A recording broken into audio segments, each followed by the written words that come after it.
विविध ठिकाणी आंदोलकांवर गुन्हे दाखल झाल्याचं सौरभ राव या सीजेपीचे प्रवक्ता आहेत त्यांनी म्हटलेलं आहे। आसाम, बंगाल, बिहारमध्ये विद्यार्थ्यांवर गुन्हे दाखल झाल्याचं सौरभ दास यांनी म्हटलंय। कारवाई करणार नाही असं सरकारनं सांगितलं होतं।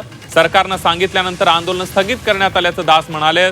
सरकारनं गुन्हे दाखल करणार नाही असं सांगितल्यानंतर गुन्हे दाखल का करण्यात आले असा सवाल सुद्धा सीजेपीचे प्रवक्ता सौरभ दास यांनी उपस्थित केलेला आहे। एक महत्त्वाची बातमी आपण बघतोय।